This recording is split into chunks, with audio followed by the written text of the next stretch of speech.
there's this elevator, right? It's full of people. Some family, some friends, some strangers. But you're all in the basement. See, the basement represents that brand new idea that was blessed to be manifested in your mind. But by the time you share your idea with the 10 people standing in the elevator next to you, some of them get the hell off before the door even closes. Sort of like those so-called friends. The ones who you thought would be there through thick and thin down to the end. They didn't even make it to the first floor. The door closes. The elevator rises. Much to your surprise, you're making progress. The bell rings. You're at the first floor. The door opens, and guess what happens next? Those childhood friends, they got goals of their own. Time for you to be strong, because you're going to lose some of these friends during this ride and feel alone. Definitely want to welcome you all back. You already know who it is. Celebrity interviewer, I Said It, the poet, and I'm here with my lovely co-host, Rhonda Sky, CEO of Good Nights. And we have a really, really special guest here today. I mean, we've been hearing a lot about him. Blaq Ice. Yes. Oh my God. But let's not forget, this is all brought and presented to you by Living.tv and I Said It Management. Can't forget that. That's what bring all this together, definitely. And with that being said, Blaq Ice is an author, a producer, 6-time award winner. I'm sorry, my number is off because it seems like every time I look up, it's something new. Award, something new, right? So it's difficult to keep up with the numbers, so excuse me. But you've accepted an Icon Award. Yes. Man. Yes. If you may, man, can you tell us about how that felt? I'm gonna start at the top and maybe bring it down a little bit. Okay. Well, the National Poetry Awards were the 6 awards, but I love my city, so the Chicago Music Awards meant just as much to me as the National, Poetry Awards, and I was blessed to receive 5 of those. The Icon Award was very special to me also as well, because when your body of work has been recognized, as exceptional, it just says something about your gift, and I thank God for that. I only take minimal amount of credit for the gift that I have, because when I wake up, that's when I'm most creative, and I couldn't be creative if I didn't wake up. So I got to thank God for that, and I got to thank God for this gift and all those whom He has blessed me to be a part of, and them a part of me. Right, that's excellent, man. And me personally, after every time I have a chance to interview, I had a chance to interview through the Chicago Bridge magazine. So shout out to Chicago Bridge magazine. Yes. I have to say thank you once again. Now, and I always say this, every time I'm in front of you, I'm always going to make sure it become a habit for me to say thank you to this man, Rhonda, because this is the gentleman right here that when I stepped on the poetry scene, I found my own confidence to get out there and step on stage to speak what's in my heart and to deliver my own message. You opened up that door by allowing me to open up a lot of your shows and close a lot of your shows back in like 01. Yes. So man, that's awesome. So man, much respect to that. Like always, nothing but love, respect, brother. Absolutely. And and that's what it's about. When we use the term king of poetry, kings are servants. And when you can provide that platform, your own platform, to allow others to step on it so that they may grow and provide a platform for others, that's what it's about. It's not just about just what you can do with your own shine and what you can achieve and what you can get on your own. It's about sharing that, because one day Blaq Ice is not going to be here, but I Said It may be here, or Analog Soul may be here, or others may be here whom God has allowed me to, be a blessing to. Yeah, you're definitely a trailblazer, and it's a lot of poets that look up to you. And they really admire what you have done, what you're doing, what you will do in the future. As of now, what type of advice would you give them, the newbies? Well, the first thing I would say is be true to yourself. Okay. A lot of new people get on the poetry scene and they begin to be inspired by other poets, which is good to be inspired. But when it gets to the point where they have to be accepted by the poets that are on the poetry scene, and they feel empty until they are accepted by the poets on the poetry scene, then you have taken a left turn. Because they didn't create you and they didn't give you the gift. God created you and he gave you the gift. So the only acceptance that you should be looking for is from God and from the community. Artists make the mistake of a lot of times performing for other artists or writing for other artists or producing to be accepted by other artists. And when you've done that, you've lost your way, because our job is to inspire other people.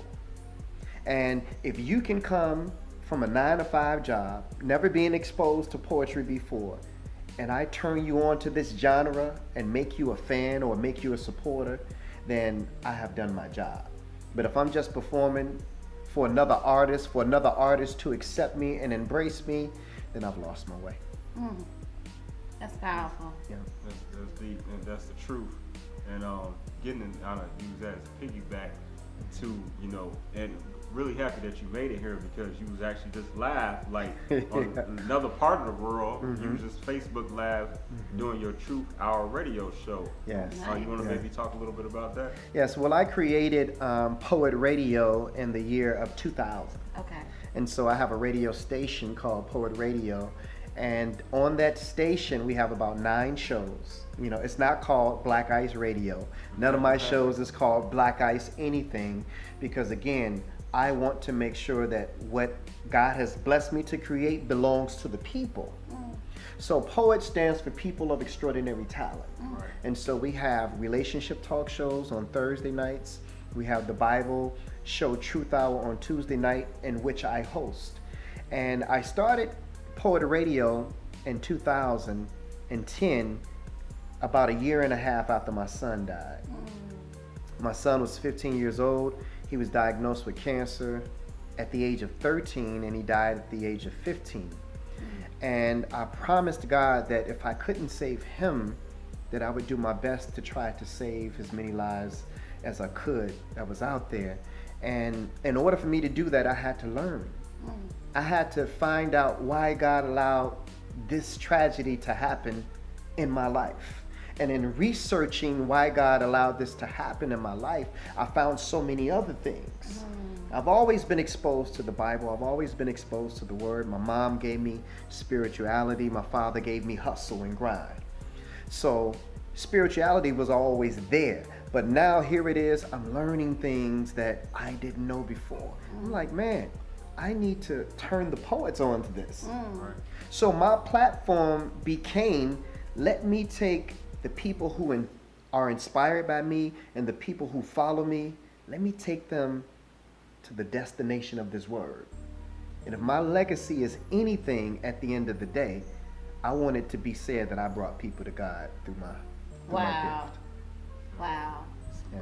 So would that be like your style of poetry? Are you more so, what would be your style?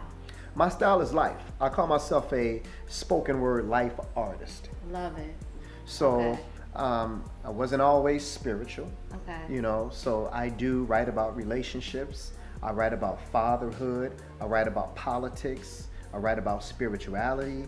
I write about social consciousness. So I'm not a spiritual poet, but I'm a poet that does some spiritual work. Just well-rounded.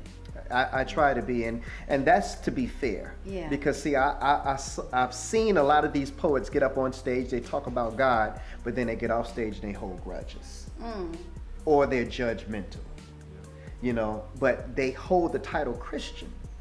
And I want to share with people that just because you go to church, don't make you a Christian. No more than you standing inside of a garage makes you a car. But as they walk out, a few more friends walk in. You started off with 10, but now you're down to 8. Now one of the new friends who just walked in pressed floor 2. So you know what that means. The next time the elevator door opens, they'll be going 2. But before they left, they introduced you to one of their friends who became your friend.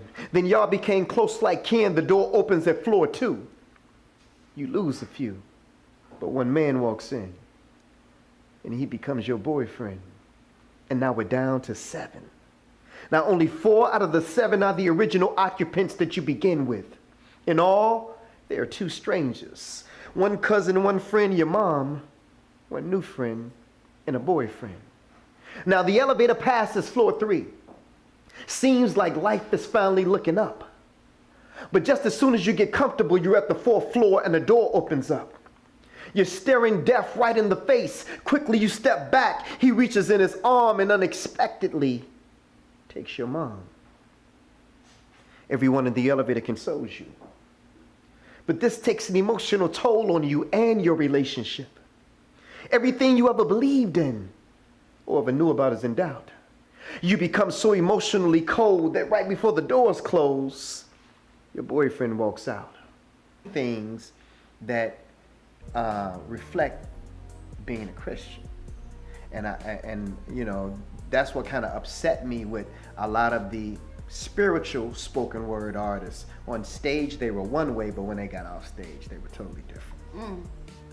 Yeah, and you definitely mirror everything that you're saying for, you know, we see you on TV, I see you on social media doing a lot of activist work. Yes. And spearheading the activist work, you know, along with the whole group, large organization of being people of extraordinary talent. And I definitely want to take a moment and salute, you know, people of extraordinary talent. Definitely, I definitely appreciate every last one of you all out there. Yes. And so what's the name of your newest album and your newest project? I know you produce a lot of other people's projects and things of that nature and featured on there, but what's the name of your project? Okay, so the newest album is called Verbal Collision. Verbal Collision. Verbal Collision. Wow, that's deep. Yeah. Okay, I like how it sounds. Right. So Okay, let's talk about it. So I produce stage shows. Okay. And I tried to name my stage shows after my albums, or my albums after my stage shows. That way it could be branded. I'm all about branding. Nice. So Good. I have a show called Verbal Stimulations. Will be taking place October the 20th on Sweetest Day. Okay. And I have a Verbal Stimulations album, and that's a love album. Okay. Love, sex, and romance album. Nice. But the Verbal Collision was a name that I created when we would go from city to city to city. So it would be Chicago versus Detroit. Right. Verbal Collision. Chi-Town, Motown Showdown. Chicago versus St. Louis. Right. Verbal Collision. Chicago versus Las Vegas. And so I would take a group of poets, we would go to these cities and just showcase, but in love. So this album is on the same vein, where I wanted to give my platform to so many other artists. My goal, because this was my 23rd album, was to have 23 features. Wow. But I ended up having maybe like 50 Wow. features. More, right? Right. I ended up having like 50 features on the album. So I was excited. That's a good problem. Right. And it was crazy because I couldn't fit all of the material on the album. So I actually had to take off like 4 tracks. Wow. And so there would be a Verbal Collision 2 album. Right, I was about to say. Right. There has to be a No verbal. way. But you would hear people like Analog Soul on the CD, which you heard earlier Wonderful. today. Wonderful. The Endurer, Word Warrior, Black Butterfly, Prolific, No More Drama, Fallon Jesco Hard, Good and Plenty, and a whole host. Even Reese from 3-Piece, if y'all remember, Yes, the group 3-Piece. You know, even him, A Symphony, which is our 17-year-old opera classical singer. You would hear her also as well. It's just a beautiful thing, and it's just more of what we've been talking about in this interview, just sharing your platform and sharing your stage, and that's what it's all about. Okay. I absolutely love that. You know, because sometimes you have people that are like, they're at a certain place in their career, and they're like stuck and they don't know which way to go. But to know that you have the ability to reach back and bring someone else up with you and just open that platform is just amazing. I think it's a really humbling place for someone to be in. So I truly admire you for that. Thank you. I think that's great, and I'm sure so many other people just really appreciate that. Thank You know, opening that door and being the platform for them. Thank So you that's so much. good. I'm so happy you're here. I'm glad to be here. You know, Oh, we've been trying to make this happen for a long time, and it just so happened to be on the same night as the Bible night, you Right. know, and so we were able to make it happen. Yeah, man. I'm so Yeah. glad that you was able to come through, my brother, man. And please tell the people how they can support you. Tell the name And of your reach you, website. yeah. Yes, for sure. yes. Please. So Blaq Ice is spelled BLAQ because I believe in the Lord, but I ask questions. And ICE is intelligent, creative, and extraordinary. I love acronyms. So it's Blaq Ice, BLAQICE. It's www.blaquice.com. And you can also reach me through the Poet organization at www.iampoet.org.